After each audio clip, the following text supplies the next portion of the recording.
Welcome back to Orange Hat Reviews, folks. Hope you're all having a good day. Today is Memorial Day. We honor the fallen on this day. We remember those who do not or who did not make it back from war, and those who paid the ultimate price so that we could live free. I am doing this review on the film American Sniper. I am aware that it is based on a true story documentary drama. I am not going to be doing a comparison to the life of Chris Kyle. I do not know about the life of Chris Kyle. I know that this movie has been said to not be an accurate depiction of him in certain cases, and how there may be some embellishments. I am not here to draw a comparison. I am only here to review this film on its own merit as a movie. And from what I saw, Clint Eastwood made a well put together movie.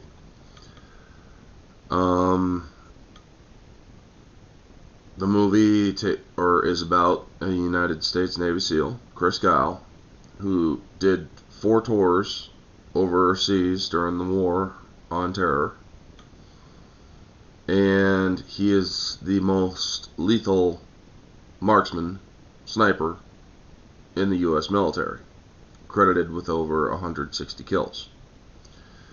This movie goes over his struggle with doing his duty and being a family man, as well as the toll it takes on a human being when you are in a war zone and you see things that no other person over here, myself included, can comprehend. There's a scene where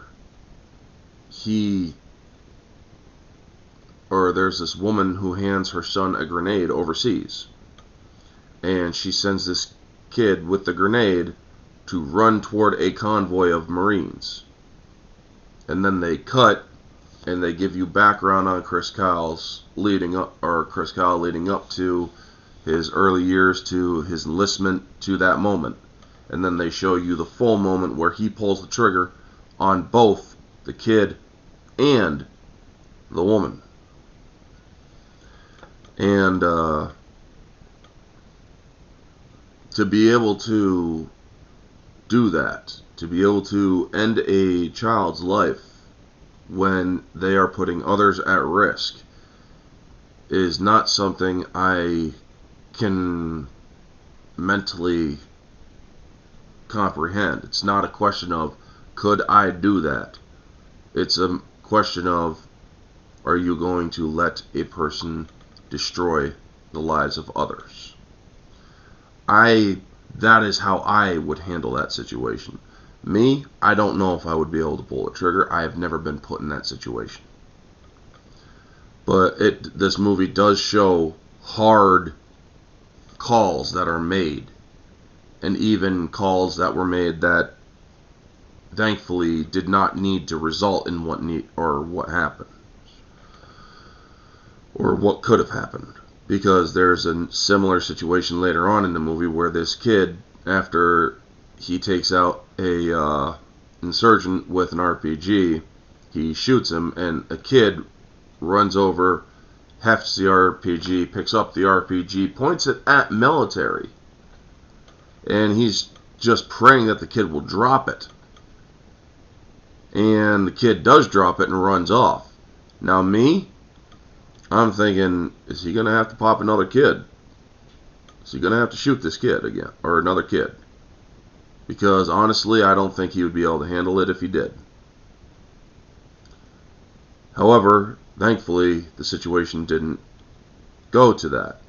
There's a part where his brother is enlisted, and he goes to see his brother as he's being flown out, and his brother says, fuck this place, and then that's the end of what happened to his brother. I don't know what happened to his brother in real life, but I feel that this movie should have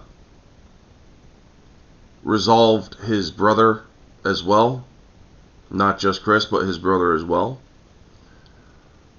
Clint Eastwood's sense of direction in this film was well put together for the most part. However, that is one thing I would have actually made a effort to do, was resolve his brother's character.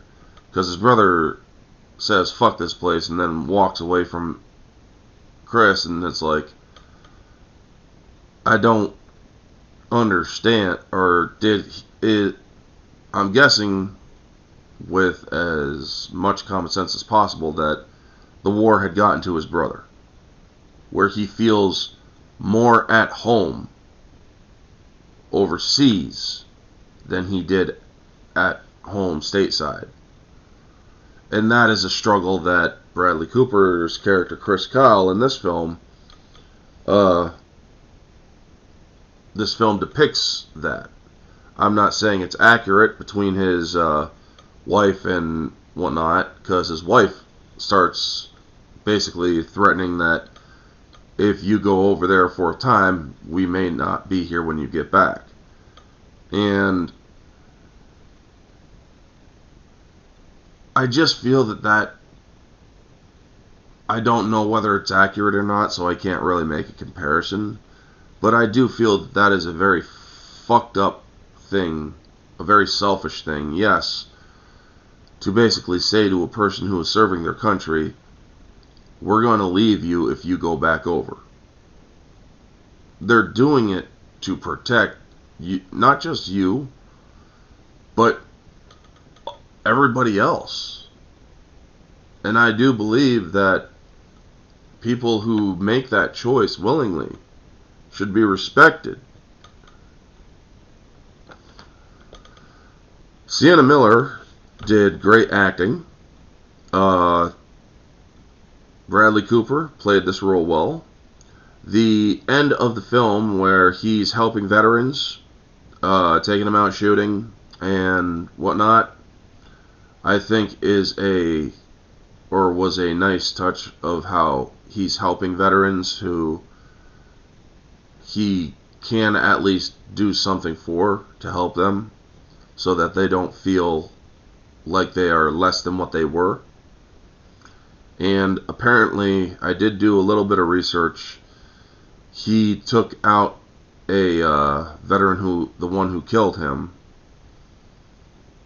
who he was just trying to help, and that was the last bit of the film, where it shows Sienna Miller not quite, or it shows a woman's intuition that this might not be safe.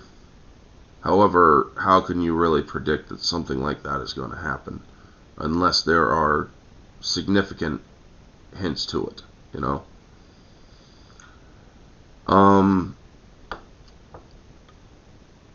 Objectively speaking, this movie is on its own merits, where you got cinematography, special effects, direction, production, and whatnot. I would say this film is around an 8.5 to a 9. This film was put together very well. As I cannot draw the comparison to Chris Kyle's life because I didn't read the book, nor did I do up any lookup on him, except for a couple of things where he makes the mile long shot. Apparently that is something that happened. By any standard, that is quite impressive that a person has the accuracy of for a mile plus shot. In that situation, I would say that is also incredibly, I'm not going to say incredibly great or anything, because yes, it also does require that this person killed somebody. Yes, that person was a terrorist. But to make that shot, I honestly can't describe it. Subjectively, watching this film, there were parts that kind of made my stomach turn. There were parts that were made me tear up. Whenever I see a movie that does a folded flag, I've been at a funeral, military funeral, my grandfather's. Every time I see a folded flag handed to somebody, I cry. I'm actually tearing up now. And this movie was no exception. Subjectively, this movie is a 9.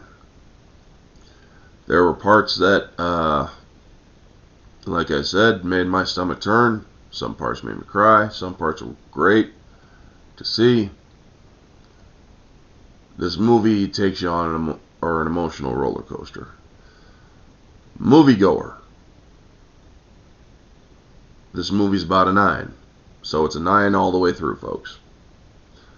I checked the time once when I was watching this film.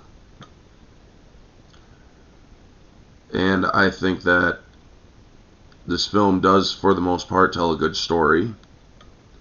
It tells an interpretation of somebody's life. How accurate it is, again, I cannot say.